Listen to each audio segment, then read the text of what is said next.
Good morning, I'm Angelo Castro III. I'm Angela and we are the Castros. Nako, Thursday na. Thursday na. Uy. Marami pa rin ang mga pangyayari Yan, isang pangyayari yan. Oh. Pero ano to?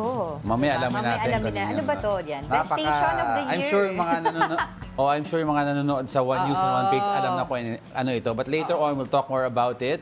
But for the meantime, madami pa tayong pag-uusapan. A lot of news still ongoing, a lot of developing stories from the Quiboloy saga, Alice Guo saga, Quiboloy. the hearings, VP Sara's anger. Budget. Yun, Ano anger. pa? Yun. Mpox, of course. That's very important as well. Escalating cases. At syempre yung ating ano pa rin, issue sa West Philippine Sea. That's right. Ongoing pa rin yan. So, okay. alamin nila, paano yan, ano magiging number 1, number 2, etc. Nagugulat kasi yung iba, nagtatanong sila, bakit daw nasa number 10 yung Quiboloy? Ano yan, kumbaga yan ang una ng... Syempre, sinecheck lang po natin yung mga situation. Pag nauuna, tinecheck natin yung situation doon sa sa lugar na yon, kung kamusta na, yung yung update doon, kaya nauuna po natin. Okay, But that doesn't mean hindi siya makakasama sa top 5 at least. And today we're being joined by Mongo Bread. Yes! And Hi, Mongo Bread! Baka magsalita yan. And of course, coffee from Second Mile Family. Okay, let's get right to it. We're serving you news in a countdown. All that before your second cup of coffee. This is Brunch.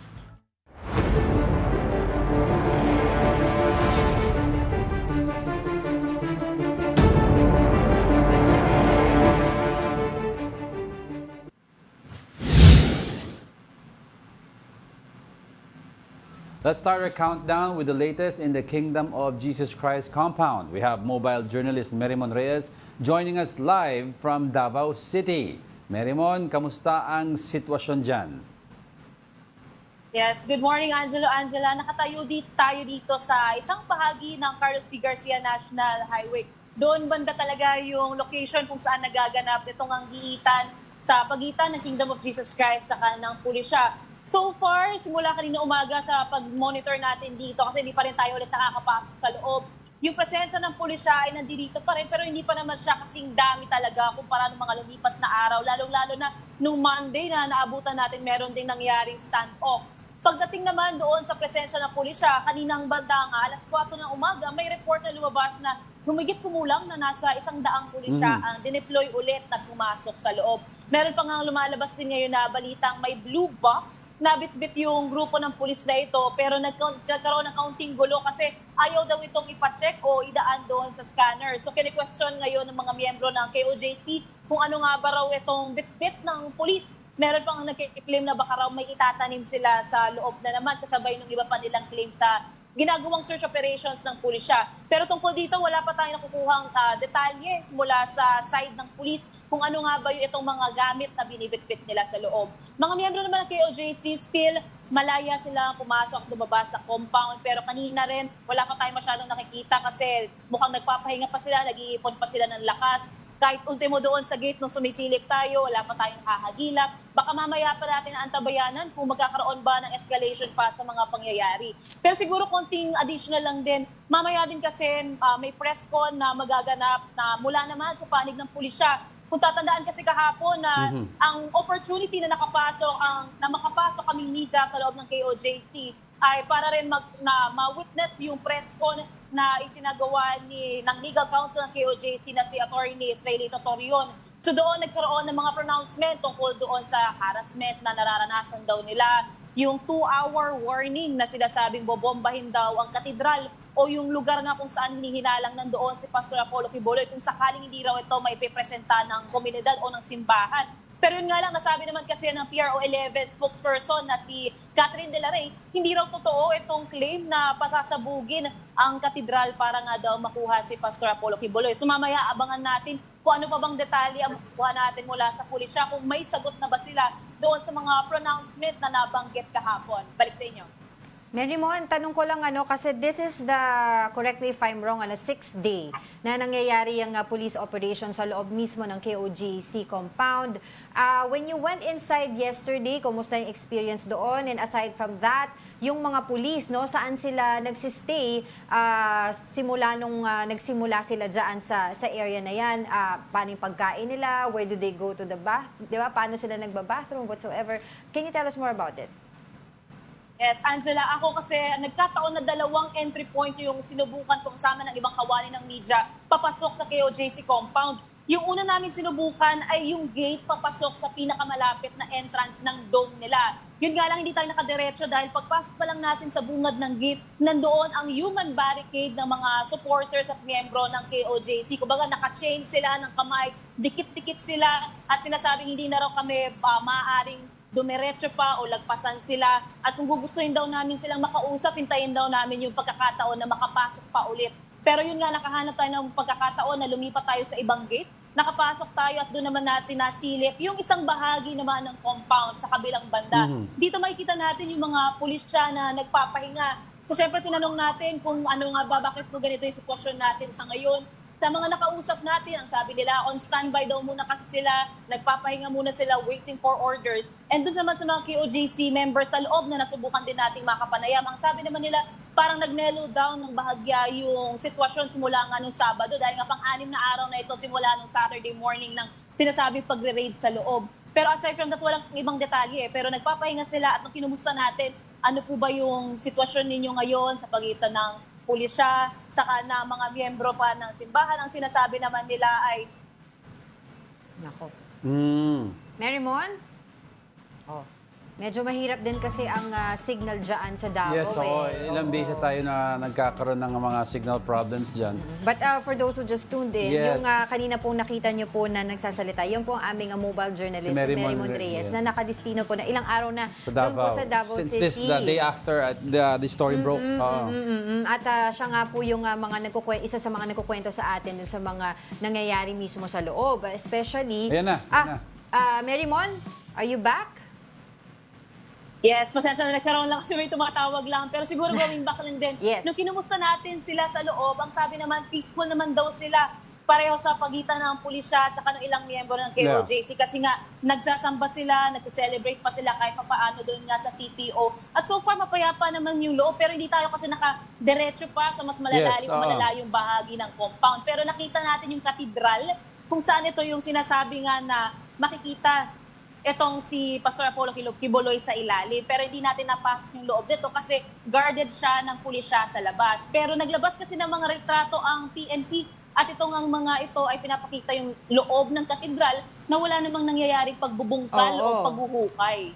Yes, Marion, I'd like to ask kasi, no, ang nakikita natin madalas yung riot police na nakadestino sa perimeter tsaka sa loob ng KOJC compound. Pero may mga video din na lumalabas na may makikita kang SAF, Special Action Policemen na nasa loob. Ngayon, ang tanong ko is, I'm sure the riot police are there to control the situation. Pero ano ang role ng Special Action Force diyan sa loob ng KOJC compound? Yes, Angelo, nung isang gabi pa nga rin na obserbahan natin na may mga SAF units na pumapasok sa loob. At kapag tinatanong natin na kung ano ba yung protocol natin sa loob, ano ba yung gagawin natin, saan ba tayo poposte, hindi tayo nabibigyan ng detalye dahil nga tactical strategy o parte nga ito ng kanilang operasyon. So ang nabanggit lang talaga sa atin, on standby sila at umaantabay para sa orders mula sa otoridad o kaya sa kaitaasan kung ano nga ba ang gagawin nila. Pero siguro, dagdag ko na lang din na may mga kumakalat din kasi ngayon na video na kapag may pumapasok na units o tropa ng pulisya o ng SAP, meron nga ang mga karga-kargang kahon. So kinu-question ito ng mga miyembro ng KOJC kung ano raw ba ito, kung pambungkal daw ba ito. May nagsabi rin na baka raw ito daw yung explosives o kaya naman ay iba pang mga armas na kailangan daw nilang ikabahala sa loob. Pero again, wala tayong ibang detalye. Siguro ngayon, pagkapunta natin sa press conference ng PNP, aalamin natin kung ano nga ba yung kaganapan na yon na ikinababahala ng KOJC. Yes, Marymon, of course, yung SAF, ang understanding kasi natin is they are involved in the search for Pastor Apollo Quiboloy. Pero ang tanong dito is, are they specifically zeroing in on one area sa search or meron din may mga maliliit of units or teams ng PNP na tumitingin din sa ibang areang na supposedly baka na pwede nandun si Pastor Apollo Quiboloy? Yes. So far kasi tuloy pa rin naman talaga ang search operations. Pero isa sa pinakatinututukan nila, yung lugar na yung JNC Jose Maria College, katapat lang din kasi nito yung katedral. So nung pagpasok natin sa loob, dito natin nakikita yung guarding talaga, lalong-lalo na sa paligid ng katedral. So far, sa lahat ng nalibot kasi natin, may mga nakastation talaga na pulisya. Yun nga lang yung situation kasi nila doon, naabutan natin silang nagpapahinga. Pag tinanong naman natin kung ano ba yung nagaganap sa loob ng mga establishmento o ng building, hindi kasi nila tayo nabibigyan ng detalye kung ano nga ba ang kaganapan sa loob. Pero ang rest assured pa lang dito, tuloy pa rin talaga ang paghahanap kay Pastor Apollo Quiboloy kasabay nung kanilang hinala na yung heartbeats na nakukuha nila sa ilalim ng lupa, isa pa rin ito sa hindi nila dinidiscredit or tinatanggal sa usapan. Yun nga lang, hindi pa kasi talaga mas-specify kung ito ba talagang heartbeat ay si Pastor Apollo Quiboloy, Pullman ba ito, peke ba ito? Kasi ayon sa KOJC, wala raw bunker na makikita sa ilalim ng lupa. At nabanggit nga rin nga kung sisilipin yung loob, wala naman daw makikita mga poste ng kuryente, linya ng kuryente. So nasa ilalim daw yun. So hindi raw posible na magkakaroon ng bunker sa ilalim. Kaya tuloy-tuloy pa rin yung pagmamasid sa paligid. Kaya hindi rin tayo hinayaan na masilip yung loob ng mga building para nga daw dito sa search operations nila. Mary Mon, bukod doon sa naging, kumbaga, usap-usapan na meron daw na bomba daw, ibobomba yung bunker dyan kung hindi isusuko si Pastor Apollo Quiboloy na later on dinenay din naman ng PNP, ay yung isa pang usapin na sinasabi nila puputulan daw ng tubig at kuryente yung compound na yan. Sa ngayon ba, do you have information na tinupad nga yung sabi-sabi na yon o wala naman, talagang tuloy-tuloy naman ang supply ng kuryente at tubig dyan? Oo, ito kasing claim ng pagpuputol ng tubig at kuryente, lumabas nga ito sa KOJC nung hype din nung pagsisimula nung raid. Pero kasi nagkaroon ng press conference noong August 25 at nasabi nga ni General Marvin na walang pagpuputol ng tubig at kuryente na magaganap. Na-witness din naman natin na pagpasok natin kahapon, kompleto, may lights and sounds, kumakain sila, may handaan, may kompleto eh. So, basing doon sa nakita natin, mukhang walang nangyaring pagputol ng tubig at kuryente dahil sa mga nasisilip din natin na establishmento sa loob ng KOJC compound, wala namang issue pagdating sa paggamit ng tubig at kuryente. Last na on my end, Mary Mon, kasi yung KOJC member, nagde-deny sila ng mga reports na supposedly, allegedly, ay biktima daw sila ng human trafficking. Ano ba talaga yung nangyari? Do you have information on that?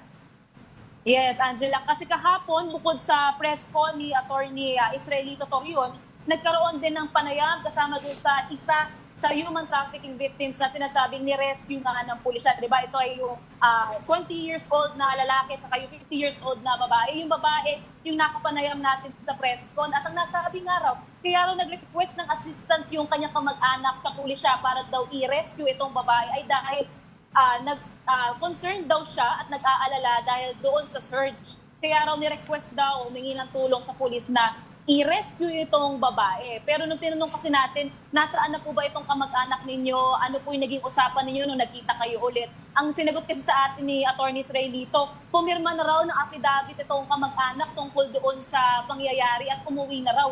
So wala tayong ibang nakuhang detalye kung ano ba yung sentimiento ng kamag-anak niya na yun. Nung tinanong naman natin itong babae kung, ma'am, kumusta po ba? Ano po yung naging usapin ninyo? Nalaman niyo po ba kung bakit kayo pinarescue nung inyong kamag-anak? Ang sinabi niya, okay lang daw sila, nagkausap naman daw sila, and wala nang ibang sa ating detalye yung sinabi. Pero ang sinabi kasi nung babae, nasa 10 years na kasi siyang nagsuserve sa KOJC. Kaya wala raw siya nakikitang dahilan na kakailanganin daw siyang i-rescue dahil na-offer niya daw ang kanyang buhay at serbisyo sa loob ng kanilang simbahan.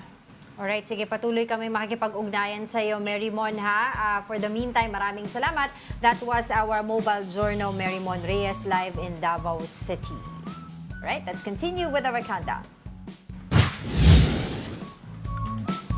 Next in our countdown, the Justice Department says police operations against Quiboloy are lawful. The DOJ explains that the PNP acted due to a warrant of arrest issued by courts against the fugitive preacher, which is within the duty of the police that eliminates the ground in invoking the writ of amparo. Recall that a Davao court issued a temporary protection order or TPO against the police. But the DOJ maintains that this could not prevail over a lawful order of the court that directs them to arrest the person. Oh, yan yung pinag-uusapan din natin yesterday, di ba, Diego, na I think yesterday, ang sinabi ng DILG, they are going to file via Solgen, Office of the Yeah. Solicitor General, yung motion to clarify, 'di ba? Yung ibig sabihin nitong Ang TPO. TPO na ginrant ng Regional Trial Court Davao, 'di ba, doon sa operation ng mga pulis doon sa KOJC compound. And I think they're going to file it mismo sa Davao na, pero nga kasi ang sinasabi nila, ang isa sa mga issue nila, tulad nung nabanggit mo din sa akin na on the way here, yung kaso ni Quiboloy was transferred here sa Quezon City, sa Metro Manila. So if there's a order that it should come from the Quezon City Yes, Court pertaining to the case. Oo, pertaining sa case. So, kaya hanggang ngayon, syempre, nagdiwang nga ang KOJC member nung nag-release ang Regional Trial Court ng Davao ng TPO, Temporary Protection Order, doon sa kanilang operasyon. Pero syempre, ang sinasabi ng pulis, itong interpretasyon namin. Diba? Sinabi din naman ng Supreme Court. Yes, Supreme Court clarified that it does not eliminate the search warrant. Andun So pa rin. that's why it is shocking to hear yung si Attorney Carion proclaiming sa KOJC member and to the police na umalis na kayo, bawal na yung ginagawa. Because it does not eliminate the search. They can still search and continue to search. It's just that yung access has to be restored so that yung daily duties ng mga members to practice their right to religion and free speech will continue. Will continue. Oo. Sige, marami pa po tayong pag-uusapan tungkol sa Quiboloy saga na yan. But for the meantime, let's continue with our countdown.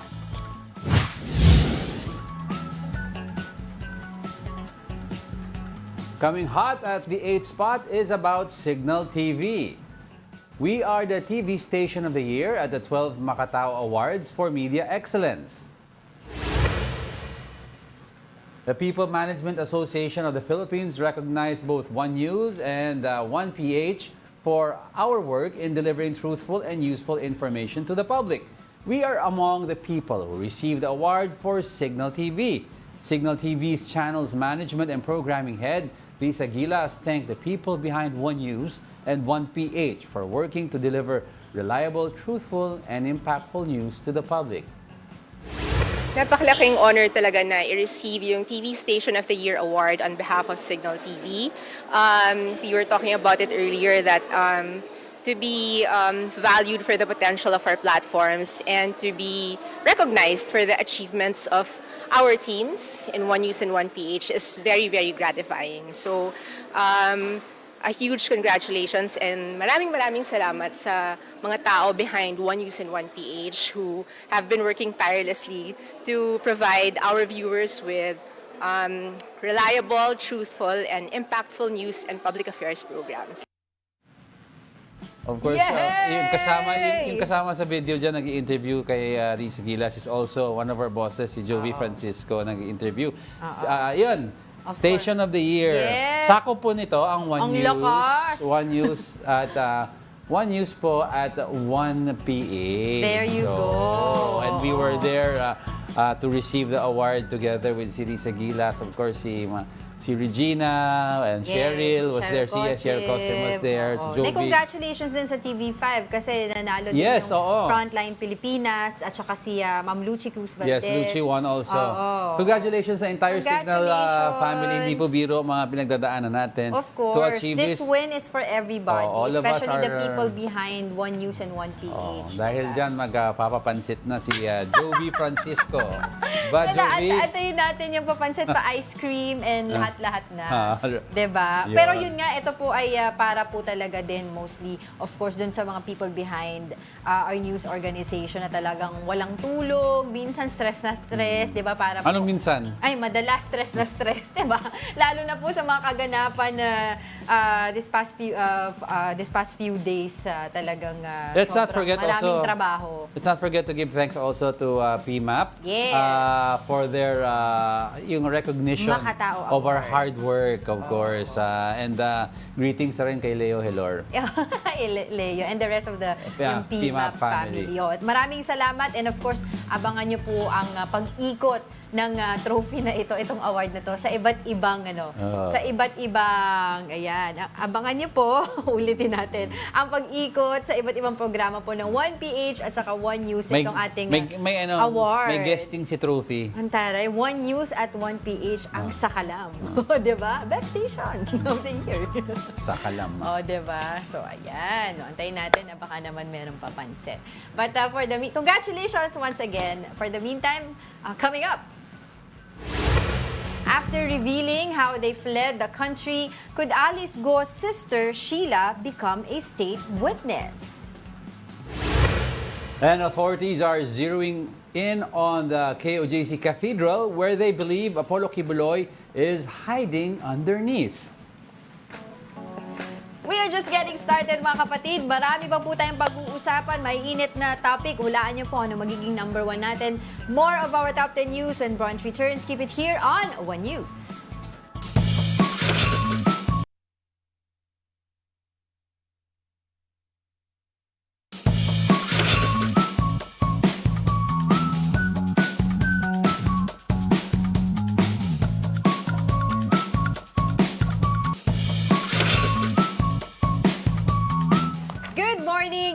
Watching Brunch here on 1 News. Ngayon po ay Thursday at muli congratulations pa rin sa 1PH at saka 1 News, diba? Cignal TV for winning Best Station of the Year sa PMAP. 12 Makatao Awards. Batiin ko lang to. Sabi ko kasi kahapon babawi ako dun sa mga hindi nabati kahapon dahil busy tayo. Si Sam Pokemon Go, good morning. Si Ralph Domingo, sabi niya talo daw siya yesterday sa paghula. Actually, tama ka pa rin naman. Number 1 pa rin naman natin kahapon ng Quiboloy. Ang Quiboloy So, wag niyo po munang alisin sa listahan natin. Inuna lang natin yung situation on the ground. Habang may tuluyang paghula. Habang may signal kami noon. Pero correct ka naman, correct. Oo, correct. Okay. Tapos si Ayi Campillo, si Hil Hor, Ramon Paniergo, Eduardo de la Cruz, Gabi Romero, Hermie Bason, Alex Fuentes, Mina Benyales, of course, sino pa? Si Vladimir, si VJ, si Ma'am Menchi Silvestre nanonood sa atin ng Alagang Kapatid Foundation. Boss din yan. Hi, Ma'am Menchi. Good morning. And of course, si Ate Ringo Lagunzad, good morning. And dito. Si Migs Ebron. Dito pala, inuna ko na sa'yo yung sa Facebook. Wala na. Meron pala ako dito sa YouTube. Wait lang. Okay na ako.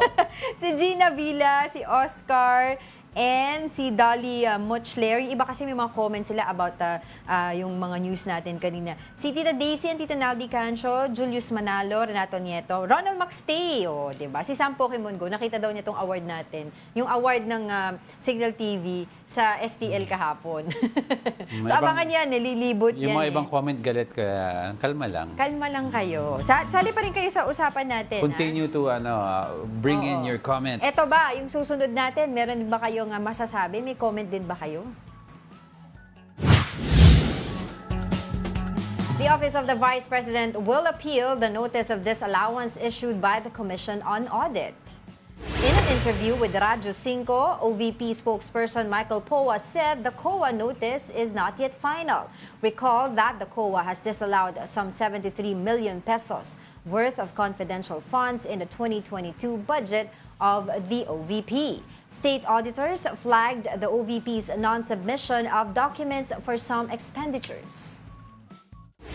We are now preparing to appeal yung ating disallowance na sinasabi. Talaga namang the Office of the Vice President has been cooperating with the ongoing audit. To be honest, it's a bit irregular that we are talking about a COA finding na hindi pa po final. Nako nung isang araw, 'di ba, pinag-usapan talaga yung budget hearing ni Vice President Sara Duterte sa House of Representatives. Ang nag-preside nga doon ay si Congresswoman na Stella Marie Kimbo. At actually, meron palang 17 lawmakers na nag-prepare na tatanungin itong si Vice President Sara Duterte tungkol dun sa kanya magiging budget for 2025. And of course, meron silang mga gustong itanong. Dito nga kasama to, yung mga notice of disallowance, ang commission, 2022 budget, yung mga 2023 tungkol sa confidential funds. At inunahan na sila ni Vice President Sara Duterte. Di ba? Ano sinabi ni Vice President? Hindi ko maalala. Hindi ko maalala. Sabi niya, di ba? I-defer na lang daw niya kung ano daw sasabihin ng Congress, kung papayagan siya o hindi. Hindi na daw niya sasagutin yung mga tanong ng mga Tsaka specifically mambabatas kasi doon. sinabi niya na everything daw is in a PowerPoint presentation niya. Plus yung opening speech niya, nandun na rin daw sa presentation. Kung gusto nila malaman ano yung sagot ng ni VP, manood na lang ng presentation. Kumbaga ganun ang messaging. And she, yung pinapakita natin sa TV, Yan. di ba? Oo. She even asked Representative Kimbo na palitan na lang daw yung yung head, no? Yung magpe-preside ng hearing. Hindi naman niya pa pwede gawin yun. 'Di ba? Because magkaiba yan ng opisina ng Vice President at saka ng House of Representatives. Co-equal branches of government. Oo, hindi mo pwedeng sabihin sa legislative, kanila kung anong pwedeng gawin. executive, legislative, and the courts. So they're all co-equal branches. I was So wondering- there should be mutual respect amongst all of them. Hindi mo, Exactly. you don't look down upon each branch. Oo. So I was wondering nga kung halimbawa kung ibang mula sa ibang ahensya, ano ba yung dapat gawin ng Congress sa ganyang No, I don't attitude. think. I don't think other heads of agencies or Exactly. secretaries who will behave like that. Oo. Pero they're more noted kasi like the Duterte family are noted for their brand of politics na iron fist and how combative they are. So that's what they're known for. That's what people voted for. Sinabi nga ni Senator Chis Escudero, hindi yata sanay, 'di ba, na Natatanong siya. Kasi it's not the first time na si Vice President Sara has gotten angry sa mga questions. Oo. Di ba yung sa Senate? About the book, nagagalit siya. So parang ayaw niyang tinatanong siya. Oo. Pwede ba yun? Siyempre, gusto Pero- natin tanungin dahil pera po ng bayan. Pero Because- usually kasi, di ba, pinag-uusapan natin yesterday, normally, traditionally, di ba, yung, ito, isa sa mga highest official of the land, di ba, ang Vice President, hindi, parang normally 5 minutes, 10 minutes, tapos na yan eh. Oo, hindi. Yung deliberation ng budget eh. It's because ano naman kasi. Parang courtesy formalities na lang yung Not only that, but yung budget kasi ng previous last 6 years, budget ng office ni Leni Robredo was given almost the bare minimum budget. So kung bare minimum yan na nakaset na allocate, na hindi naman wala naka-allocate na hininging extra budget si VP Leni for line items, wala ka na i-question dyan. Basta ang given dyan, operating cost, tsaka cost of salary. Yung mga Yun ang pasok. tauhan niya. So that is already in the books already. So no need to ask the Vice President Di about kaya nga that. sinasabi nung nila, sabi daw ni Vice President, hindi ko alam, I don't know with the former Vice President kung ba't di niya, di ba, hindi niya tinatanong o hindi siya nagpupush ng higher budget or whatever that is. Ayaw na niya ng gulo eh.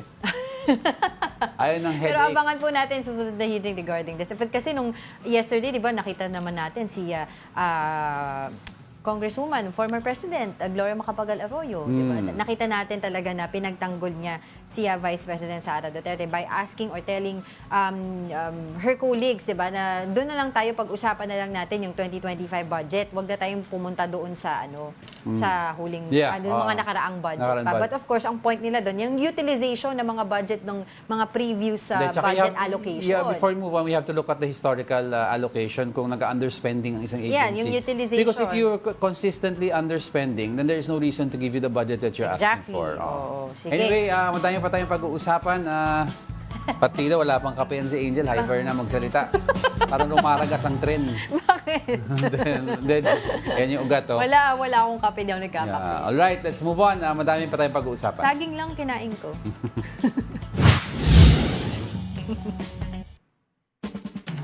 Sitting at the sixth spot is the tension in the West Philippine Sea.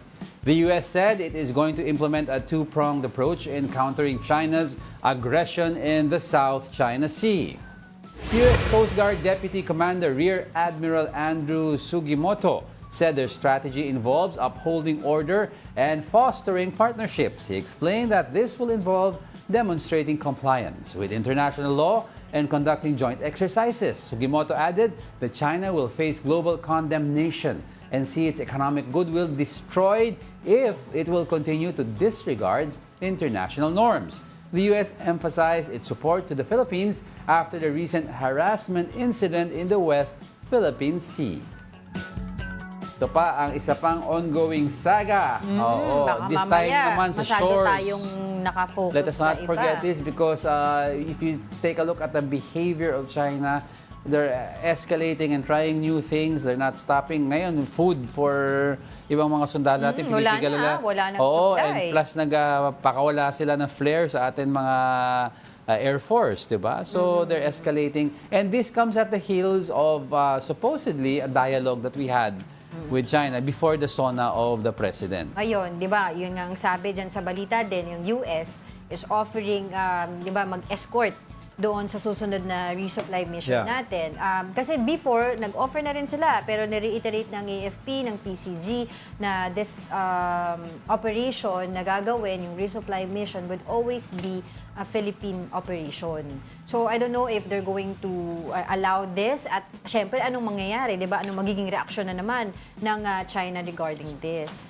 Pero I think escort in the guise of exercise, pwede naman siguro natin gawin yan. It's because, alam mo, Pwede, pero ang ano, yung Teresa magiging Magbanwa, di ba? basa doon? Yung mga sundalo ba or Coast Guard sa Teresa Magbanwa daw are almost running out of food. Oo. What can we do kung lagi tayong mahaharang? So we need help. Eventually, we need help getting supplies to our personnel. Actually nga, I'm wondering, no, nung sa usapin na kailangan tuloy-tuloy yung foreign policy ng isang bansa. Kasi 'di ba, the last time, 'di ba, 2016 yung arbitral ruling natin nanalo under Aquino administration, and then nung pumasok ang Duterte administration, medyo naglaylo tayo, 'di ba? Sinabi nga, if you can remember, sinabi ni former President Rodrigo Duterte, itong ruling ng yung arbitral ruling, no, sa The Hague, merely a piece of paper, 'di ba? At merong nga mga usapin na may mga gentleman's agreement, etc. We did not plan. We could have leveraged this. Oo. So, tas ngayon, yun ang pinalalaban natin under Marcos If you remember kasi administration. the Hague ruling came at the heels of the inauguration of PRRD 2016. Yes. Oo. So, yung ang point ko doon, sana magkaroon tayo ng, I don't know, batas by the Congress. I don't know how they're gonna do it, or this will cover yung maritime zone na batas na sinusulong na sponsored by Senator Francis Tolentino, 'di ba? Na making sure na that every administration, ito hindi natin bibitawan yung arbitral ruling na to. 'Di ba? Gising ka na.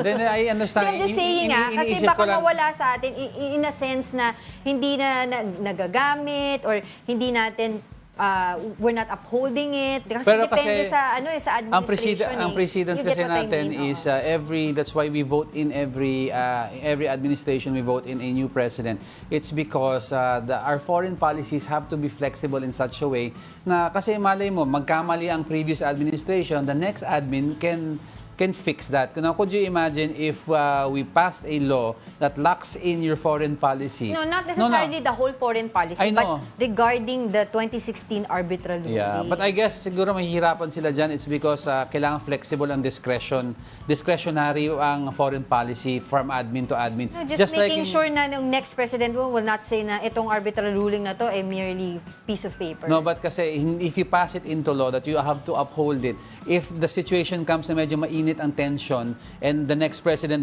wants to drop this strategically lang so that para pakalmahin, anong gagawin niya kung if it's against the law? Magkakaroon siya ng impeachable offense. So it has to be foreign policy. Historically, every nation's foreign No, I'm policy. just saying na hindi naman yung foreign policy as a whole. I'm just saying I know. ito lang yung 2016 arbitral ruling Oo, natin. but what I am saying, every administration in foreign policy, whether as a whole or in bits, is left up to the president. There's a basic guide lang and premise for every administration they go by. But in general, Hindi mo nagigets yung sinasabi ko. nagigets ko. Specific on the Hague ruling. Yes. But you cannot do that. What if the next president has to have the free hand to decide kung anong gusto niya? Hindi. Kaya nga hindi nga pwede kasi Ay, ang hindi. nangyayari, nagiging ano tayo Then you're nasiso then lang you're tayo. curtailing the power of the president, the office of the president. Hindi. This is just While for we might, the 2016 while the law not may, the whole foreign while the law may be harsh, nonetheless, it is the law. The president has to have also the free hand to implore his own Hindi. policy. Oh, Hindi come on. yan. You know that's Let's the truth. just agree hindi, to disagree. Hindi ka na makasagot. Ano hindi ako makasagot? Sabi lang ni Direk, we have to move forward. Pero hindi pa Could rin you imagine, tatakbo ako president, sabihin sa akin, hindi nyo po pwede gawin yung Hague ruling, wala kang magagawa kahit Ano ayaw hindi mo. pwede gawin ng Hague ruling? No, hindi mo pwede tanggalin yung Hague ruling sa one of your platforms. Kailangan gamitin mo, Ano i-implore one of it. your platforms? No, you're saying... Yung parang sinasabi mo lang, 'di ba? Yung Hague Bale na. ruling, parang yung kay Duterte, 'di ba? Huwag mo sasabihin na mere piece of paper lang 'yun. that's his opinion eh. Ay no, kaya nga hindi mo nagigets yung sinasabi ko. Alright, let's Hindi mo move rin forward. nagigets sinasabi ko. Ay nako. Okay, let's move forward. Moving over now to our top 5, the Health Department confirms 2 more cases of Mpox in the country. That raises the number of active Mpox cases to 5 and the total to 14 since 2022. The latest patients are from Metro Manila and Calabarzon region, and both have the milder form of the virus. DOH Secretary Ted Herbosa says more Mpox cases are being detected due to heightened surveillance. Ako pa naman si Miss Praning. Gusto ko lang Na-stress na i-clarify ako. kasi may binasa ka kanina na sinasabi Mpox could be sa air droplets. Kasi the initial report was there should be a significant amount of bodily fluids that has to be exchanged or makontak sa'yo para magkaroon ka ng Mpox. Pero sa binasa mo, sabi mo... WHO, sabi nila, Air drop. but may also include aerial droplets. So, this could be yung face-to-face with someone who has Mpox. Tapos, di ba, you're talking and breathing closely, yun yung mga air droplet that can generate infectious. I'd like to know kasi parang if this is similar to the AIDS, Respiratory particle. to the AIDS virus na kailangan ng break sa skin para Pero sabi nga nila, reiterate ko lang, this is a minor source. Oo. Maano pa rin yung source ng skin to skin, yung kissing, yung of course yung intercourse, yan. Nakakatakot. Bakit? Nakakatawa. Ba't sila mag-intercourse pag may Mpox? Nakakalong. Hindi niya alam. Mali mo, hindi pa nagmamanifest pa lang sa Okay. katawan niya. Pero Di ba? kasi sabi ni Asek Domingo, usually daw, you're most infectious when you already have the lesions on your body. Because those are the outright symptoms eh. Lumalabas Yeah. ka agad. Oh. Pero yun nga, sabi na, well, I can also understand, sabi nila, yung pagtaas ng cases ngayon na nalalaman natin due to heightened surveillance. Because Yeah. probably, yung the last 2 years na nagkaroon tayo ng Mpox cases here, hindi naman ganun hindi tayo ganun nag-test sa iba't ibang and lugar. we were not really talking about it. We're not previous. talking about it. The reason why we're really, very cautious about it, because sa Africa talagang yun. Kumalat. Oo, pandemic, epidemic na sa kanila yun. So, ngayon, pero still, maigi pa rin na tayo mag-ingat. No, diba? while Avoid sinasabi physical nila it's contact, really not lethal, but reiterate nila it's case to case. You don't want to gamble on that. It's because may mga times na meron kang certain sakit na underlying, Yes, hindi mo alam. comorbidity. And pag pumasok sa Mpox, hindi mo alam, di ba? It could cause you complications that could be really fatal sa iyo.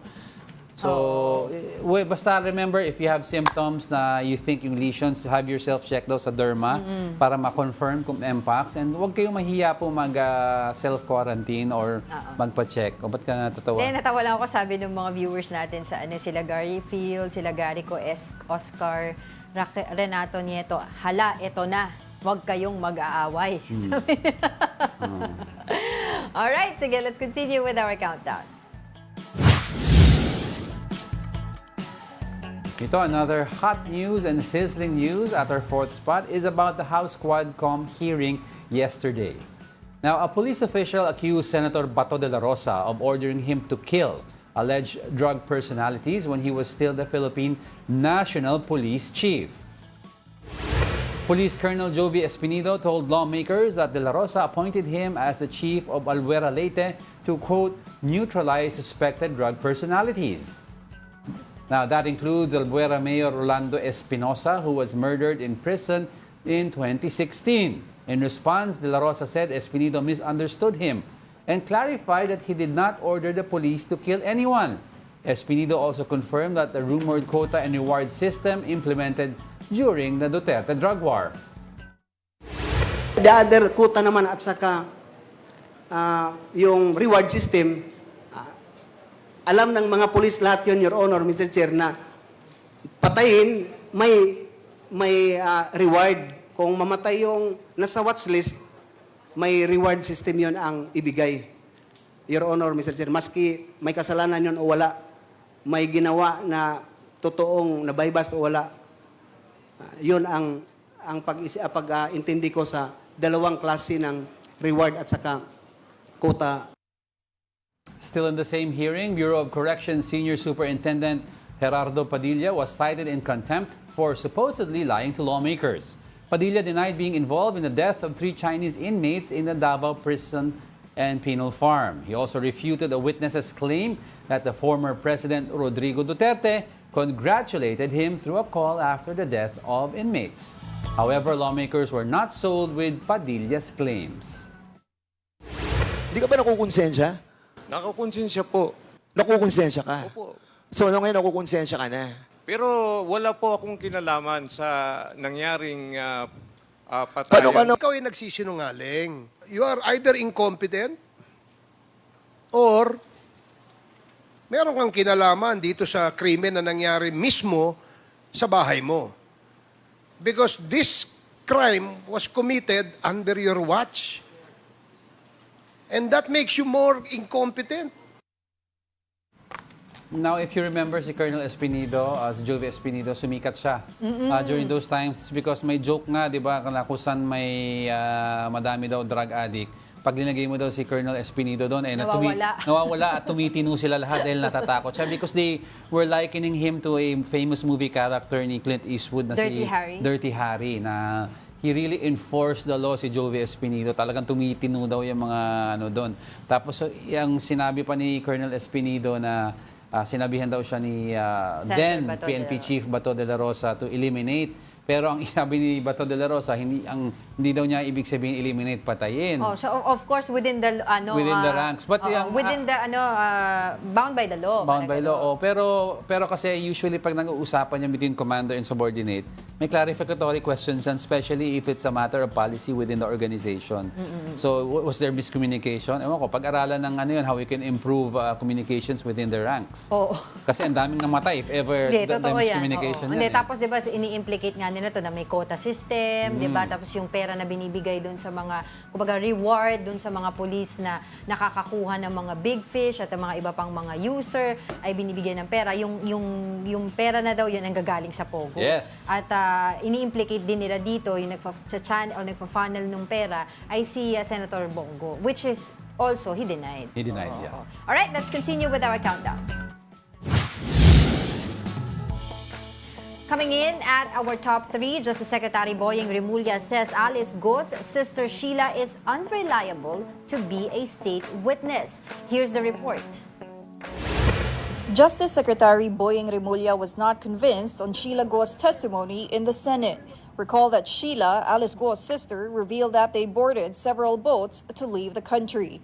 Unang-una, hindi ako naniniwala si Alice Guo sasakay na fishing boat ng 3 araw para makarating sa Sabah. Saan ka matutulog sa fishing boat? 3 araw kang sasakay doon.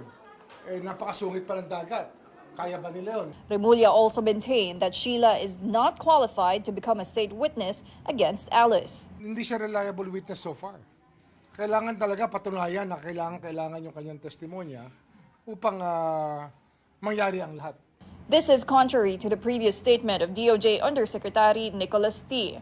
Ako, ayoko naman pangunahan, pero qualified siya eh. Kasi kung tutuusin mo, hindi naman siya yung pinaka may pakanan itong mga illegal na bagay. Kung maniniwala tayo kahapon sa mga asta niya, parang nadamay lang siya or napahamak lang siya ng mga kasamahan niya. Remulla added that Sheila could be deliberately confusing the authorities. Marami siyang hindi ko alam. Eh, parang hindi ako makakapaniwalang hindi niya alam. Kasi, matagal na siya sa Pilipinas. Nakakabasa naman siya ng mga road sign kung nasaan sila. Eh, out of experience yan na hindi tayo pwedeng maniwala sa lahat ng kanyang sinasabi. She is now facing several charges, including violation of the Philippine Passport Act. Sheila was arrested in Indonesia together with Alice's business partner, Cassandra Ong.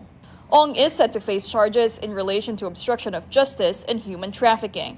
In the Senate hearing for DOJ's budget, Senator Risa Ontiveros asked about reports that the Guo family paid millions of pesos to leave the country. Valuable talaga yan. Valuable also dahil ang ulat ay 200 million pesos ang ibinayad, ginastos ng Guo family para lang patakasin sina Alice. The DOJ said their investigation into the matter continues. Yun kasi duda daw itong si DOJ Secretary Boying Rimulya doon sa mga sinasabi nga ni itong kapatid ni Alice Guo. Supposedly kapatid pero inamin niya pala hindi sila biological sister. Sinabi lang daw nung tatay nila na kinikilala nilang ama na sabi daw magkapatid kami. No. Yun ang sinabi niya. And may mga nakita nga daw silang inconsistencies, specifically yung ang tawag dito, pagsakay sa boat, 'di ba? 3 to 4 days ang sinabi sa kanya, pero how are you going to survive in a boat ride 3 to 4 days? Saan ka matutulog, etc. 'Di ba? Alam naman natin ang itsura ng boat. Pero yun, tingnan natin kung ano pa. 'Di ba? Kasi may mga certain requirements para maging state witness ka 'di ba? Meron ka bang major na sasabihin that will really help, 'di ba? The case. Least guilty. You have to be established as the least guilty. Exactly. All right. Okay, don't go away because we're not done yet. May dalawa pa tayo. Please stay with us.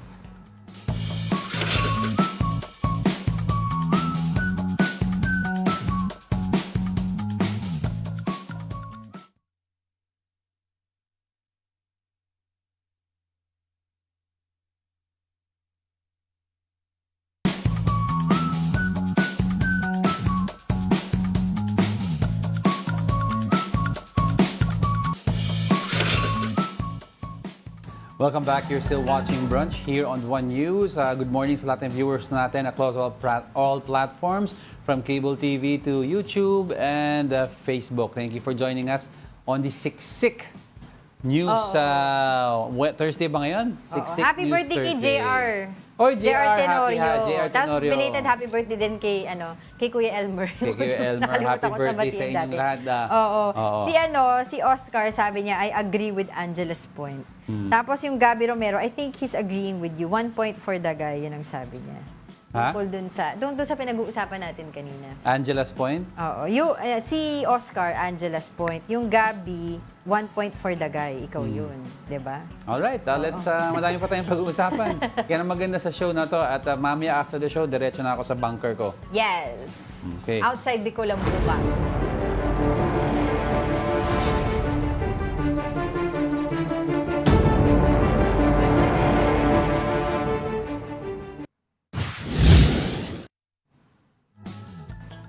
Going straight to our top two, the Interior Department defends the police operations against Pastor Apollo Quiboloy. Secretary Benher Abalos told the big story that their operations are based on intel reports. He said they have evidence and reason to believe that bunkers exist within the kingdom of Jesus Christ.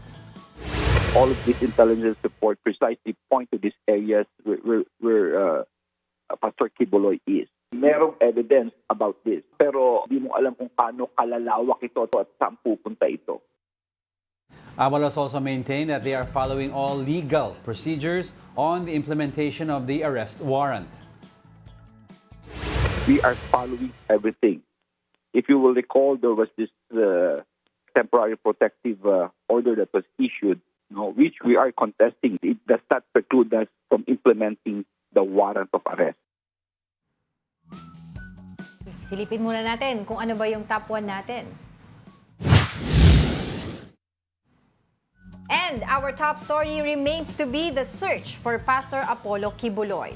The Philippine National Police or PNP denied reports of bombing the Kingdom of Jesus Christ Cathedral to force Quiboloy to surrender. Here's the report. Some members of the media, including News 5, were invited by the Philippine National Police to go inside the Kingdom of Jesus Christ compound. They were planning to go to the KOJC Cathedral where fugitive Pastor Apollo Quiboloy is possibly hiding. However, the KOJC members warned and prevented them from entering the premises.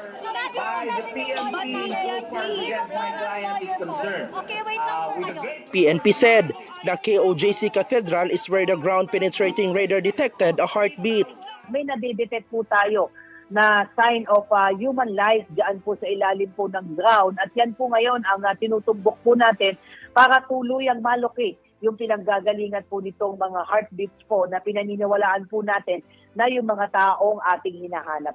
PNP also belied reports of bombing the cathedral if Quiboloy does not surrender to authorities within 2 hours. This report came from KOJC's media-armed SMNI. Isa na namang kasinungalingan ang pinapalabas ng KOJC na bobobohin namin ang kanilang compound. Kagaya ng kasinungalingan na sinasabi nila na pinutulan na namin sila ng tubig at kuryente. The number of police officers surrounding the KOJC compound has also decreased. Justice Secretary Buying Rimulya insisted the police can still pursue Quiboloy and serve him his arrest warrant. This is despite the Davao court issuing a temporary protection order in favor of the KOJC members. To serve an arrest warrant issued by the proper court. And it has to happen already, ma'am. I think that the rule of law will not be respected by people unless we are able to show that we will not let go of people, even how high their stature may be. And we intend to really carry this out to the end. For News 5, Bril Montalvo, we are One News. Yun. Talagang matibay ang sinasabi ng PNP na hindi sila aalis hanggat di nila dala-dala o ma-serve yung warrant kay Pastor Apollo Quiboloy. Tsaka on the political side, ang sinasabi ng maraming pundits daw that we have to resolve this, the government has to resolve this as soon as possible because it will not look good daw for the nation as a whole. Yeah. If we do not get to arrest Pastor Apollo Quiboloy to face charges simply because sabihin nila, madami palang loopholes ang system. Bakit si General Bantag hanggang ngayon di niyo inaanap? Yun nga, that's what we're saying. Bakit yung ibang exactly, mga that's what we're saying. Hindi yung sinasabi nila. That's what we're saying. And mas lalo na ngayon that the elections are coming up, baka sabihin nila may inability ang BBM administration. Umikot talaga yung ano nila yung sabihin yung umikot Alam mo kasi nung nalaman na wala na pala dito si Alice Guo, 'di ba? Yeah. Ano na yun trigger factor na rin yun for me feeling ko. Kasi nawawala si Alice Guo. Tapos biglang teka. Si Gerald Bantag We didn't even know na hindi mo umalis mahanap siya. na wala within supposedly the northern area northern corridors. Si Pastor Apollo Quiboloy hindi mo makuha 30 meters down. Supposedly, allegedly. 30 Kasi meters sinasabi down. ng KOJC members, wala naman daw mga bunkers doon. Hindi, baka naman... Wala daw secret tunnel. Baka naman sarcastic sila, wala namang bunker. Sabi rin naman nila in the same interview, wala kaming bunker pero may basement. Pero saan yun? 30 meters no, down baka you have to basement. define kasi the difference between bunker and basement. Di ba ang bunker kasi, number of feet or meters down na may metal casing or that will prevent during calamities, entry of viruses, or if in the effect may nuclear blast, di ba? Masishield ka sa nuclear energy, yung fallout, di ba? So, pero basement lang daw meron. Di ba sinasabi nga nila nung sa side ng KOJC, I think through their legal counsel, na baka naman yung nadidetect nyo na heartbeat, heartbeat ng daga. Pero yung kasi, yung ginagamit supposedly, Only PNP detects ngayon, only detects human heartbeats. At saka, ito din daw yung usually ginagamit ng mga sa disaster risk and management, yung sa search and rescue operations, sa mga earthquake victims, yung mga, di ba, naghahanap sila, baka may mga natabunan na tao. Kung napanood nila yung docu and also the movie about yung finding Bin Laden, yung mga SEALs na na-deploy to capture Bin Laden, tsaka yung mga special forces, they use something similar to that. Kasi ang ginawa nila, pinatay nila yung ilaw sa compound ni Bin Laden. So, blackout, di ba? And then, and aside from infrared goggles, meron sila yung goggles na nakaka-detect ng may heartbeat. Because every time nagpa-pump yung heart, nag-i-emit ang body daw ng energy. So that... Go lang, go. Ano nakakatawa doon? Go lang. Ba't nakakatawa doon? Hindi, natatawa lang, naalala ko lang kasi sabi ko ayaw daw ng mga mister itong mga scanner na to Ay, oo, Kasi madidetect daw yung ng mga asawa kung nasan yung mga mister nila. Gamitin ko kaya to sa'yo. Si Sir Ronald Llamas na nagsabi ayaw. Nasabi niya? Oo, nasabi rin niya na hindi magugustuhan daw mister yung mga heartbeat, baka mahanap. Pero anyway, sorry na nakat kita. Go. Okay na yun. Basta alam nila, manood sila ng Bin Laden, makikita nyo yung scanner doon. Oo, basta importante, di ba? Kung alam naman po natin, nasa atin ang side ng truth, paglaban natin yan. Sabi ng mga tao, innocent until proven guilty. Paano po natin mapuprove na siya po ay innocent kung hindi po siya lumalabas? So, Quiboloy. And that was, Sumuko ka na. and that was Hindi pa daw. And that was our quote for today. Yeah, yun ba? And wraps up today's episode of Brunch. Uy, congratulations ulit, diba? Ang Cignal TV, 1 News and 1 PH for bagging Best Station of the Year sa Alright. PMAP 12 Makatao Awards. And if wala po ako tomorrow, I'm in my bunker dahil nakipagdebate ako sa hindi Talo sa naman siya, diba? Join Oh. us again tomorrow. I'm Angela Lagunzad-Castro. And I'm Angelo Castro III. We are One News. All sides, all the time.